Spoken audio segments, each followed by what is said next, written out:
Maniac McGee by Jerry Spinelli, Chapter 9. John McNabb had never in his life met a kid he couldn't strike out. Until that runt. Now, as he thought about it, he came to two conclusions. One, he couldn't stand having this blemish. Blemish is a bad mark. This blemish on his record. Two, if you beat a kid up, it's the same as striking him out. So McNabb and his pals went looking for the kid.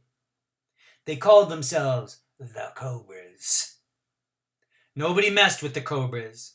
Well, at least nobody in the West End, the white part of town. The Cobras had heard that the kid hung around the park and by the tracks, and that's where they spotted him. One Saturday afternoon, on the tracks by the path that ran from the Oriole Street dead end all the way to the park. He was down by Red Hill, and he was heading away from them, with a book in his hand as usual. But the Cobras just stood there, stunned. "I don't believe it," said one Cobra. "Yeah, gotta be a trick." "Yeah, I heard about it," said another, "but I didn't believe it." It wasn't a trick, it was true. The kid was running on the rail. Running. And McNabb scooped up a handful of track stones, and he launched one, and he snarled, "He's dead! Let's get him!" And by the time Maniac looked back, they were almost on him. He wobbled once, leaped from the rail to the ground, and took off. He was at the Oriole Street dead end, but his instinct said no. Not the street, too much open space. He stuck with the tracks, and he was coming into a view above him was the house on Rayco Hill, where he had eaten spaghetti. He could go there. To the whistling mother, to the other kids. He could be safe. They wouldn't follow him there, would they? Stones clanked off the steel rails, and he darted left, skirted the dump. Skirted means to go around. Wove through the miniature mountain range of stone piles and into the trees, skiing on his heels down the steep bank and into the creek. Frogs plopping. No time to look for stepping rocks. Yells behind him now. War whoops. Yeah! Stones pelting the water, stinging his back. The other side, through the trees and picker bushes, past the armory jeeps, and out to the park boulevard, past the Italian restaurant on the corner, the bakery, screeching tires, row houses, streets, alleyways, cars, porches, windows, faces staring, faces. The town was whizzing past Maniac.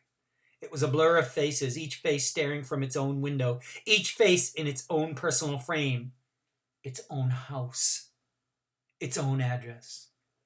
Some place to be when there was no other place to go. How lucky to be a face staring out from a window.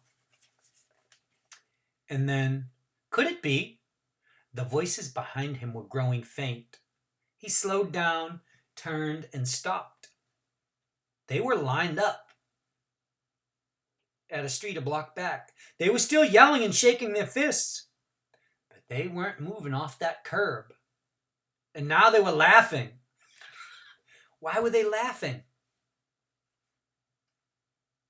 The Cobras were standing at Hector Street, and Hector Street was the boundary between the East End and the West End of Two Mills. Or to put it another way, Hector Street was between the black neighborhood and the white neighborhood. Not that you never saw a white person in the East End or a black person in the West End. People did cross the line now and then, especially if they were adults. But this was daylight.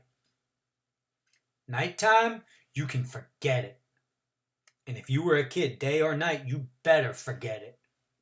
Unless you had business on the other side, such as sports or school, you better not just be strolling along as if you belonged there, as if you weren't afraid, as if you didn't even notice you were a different color from everyone around you. The Cobras were laughing because they figured that this dumb, scraggly runt, he would get out of the East End in about as good a shape as a bare big toe in a convention of snapping turtles. Maniac is white, and he has wandered into the black neighborhood on the other side of Hector. Chapter 10. Of course, Maniac didn't know any of that. He was simply glad the chase was over, and he turned and he started walking, catching his breath. East Chestnut, East Marshall Street, Green Street, Arch Street. He had been around here before. That first day with that girl named Amanda. The other days, jogging through, but this was Saturday. It wasn't a school day. And there was something different about the street. There was kids all over the place. And one of them jumped down from a front step and planted himself right in front of Maniac. Maniac had to jerk to a stop to keep from plowing into the kid. Even so, their noses were practically touching. Maniac blinked and stepped back, and that kid stepped forward. And each time Maniac stepped back, the kid stepped forward. They traveled practically half a block that way, and finally Maniac turned and started walking. And that kid jumped around and plunked himself right down in front again. He bit off a chunk of the candy bar that he was holding. "Where you going?" he said. Candy bar flakes flew from his mouth. "I'm looking for Sycamore Street," said Maniac. "Do you know where it is?" "Yeah, I know where it is." Maniac waited, but the kid said nothing else. "Well, do you think you could tell me where it is?" Stone was softer than this kid's glare. "No." Maniac looked around. Other kids had stopped playing. They were staring. Someone called out, "Do a Mars!" Someone else said, "Waste a Mars!" The kid, as you probably guessed by now, was none other than Mars Bar Thompson. Mars Bar heard the calls, and the stone glare grew harder. And then suddenly he stopped glaring. Suddenly he was smiling, and he held up the candy bar an inch from Maniac's lips. "You want a bite?" Maniac couldn't figure it out. "You sure?" "Yeah, go ahead. Take a bite." Maniac shrugged. He took the Mars bar, bit off a chunk, and handed it back. "Thanks." Dead silence along the street. The kid had done the unthinkable. He had chomped on one of Mars Bar's own candy bars. Not only that, but white kids just didn't put their mouths where black kids had had theirs, be it soda bottles, spoons, or candy bars. And this kid hadn't even gone for the unused end. He had chomped right over Mars Bar's own bite marks. Mars Bar was confused. Who was this kid? What was this kid? And as usual, when Mars Bar got confused, he got mad. He thumped Maniac in the chest. "You think you bad or something?" Maniac, who was now twice as confused as Mars Bar, blinked. "Huh?" "I said, you think you gonna come down here and be bad? That what you think?"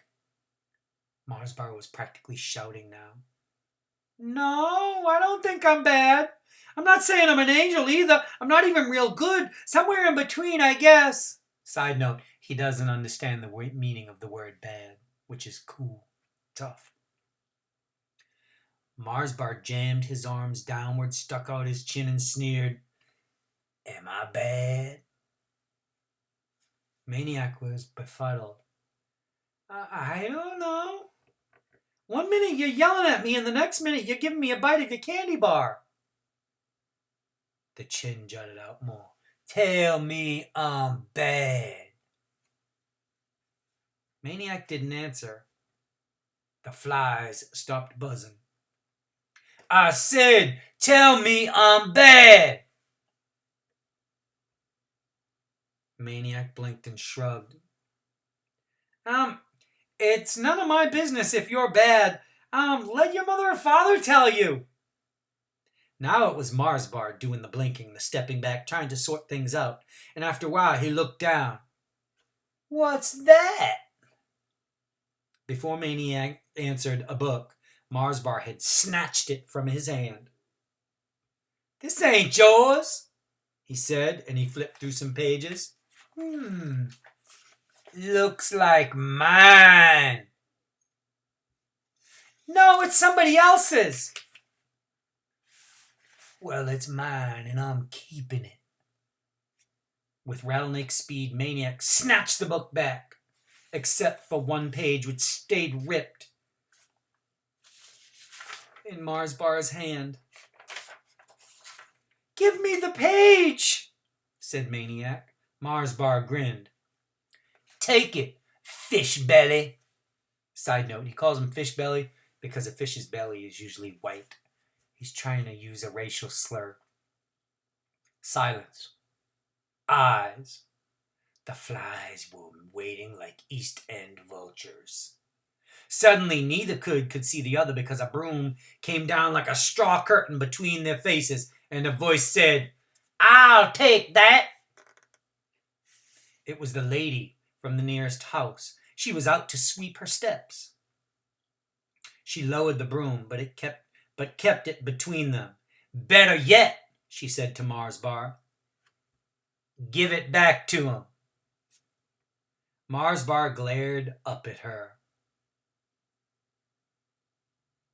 Well, there wasn't an 11-year-old in the East End who could stand up to Mars Bar's glare. In the West End, even high schoolers were known to crumble under that glare.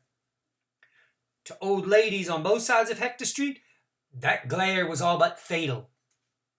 And when Mars Bar stepped off a curb and combined that glare with his super slow dip, stride, slump, shuffle across the street, well, it was said he could back up traffic all the way to Bridgeport while he took 10 minutes to cross the street. But not this time. This time, Mars Bar was up against an East End lady in her prime. And she was matching him eyeball for eyeball. And when it was over, only one glare was left standing, and it wasn't Mars Bar's. Mars Bar handed her back the torn page, but not before he crumpled it into a ball, and the broom pushed away, turned him around, and swept him up the street. The lady looked down at Maniac. A little of the glare lingered in her eyes. "You better get on, boy. Where you belong." She means the West End. "I can't be following you around. I got things to do." Maniac just stood there a minute. There was something he felt like doing, and maybe he would have, but the lady turned and went back inside her house and shut the door. So he walked away.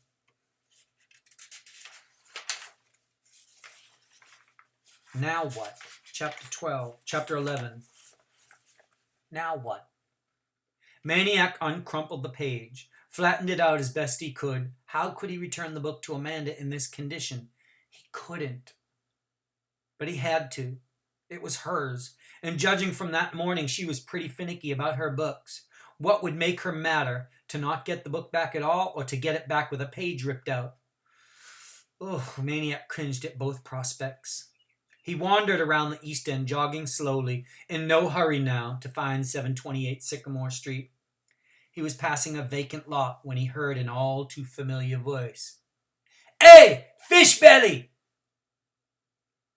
He stopped. He turned, and this time, Mars Bar wasn't alone. There was a handful of other kids trailing him down the sidewalk. Maniac waited. Coming up to him, Mars Bar said, "Where you running, boy?" "Nowhere." "You running from us, huh? 'Cause you afraid." "No, I just like to run." "Oh, you want to run? Go ahead, we'll give you a head start." Maniac grinned back.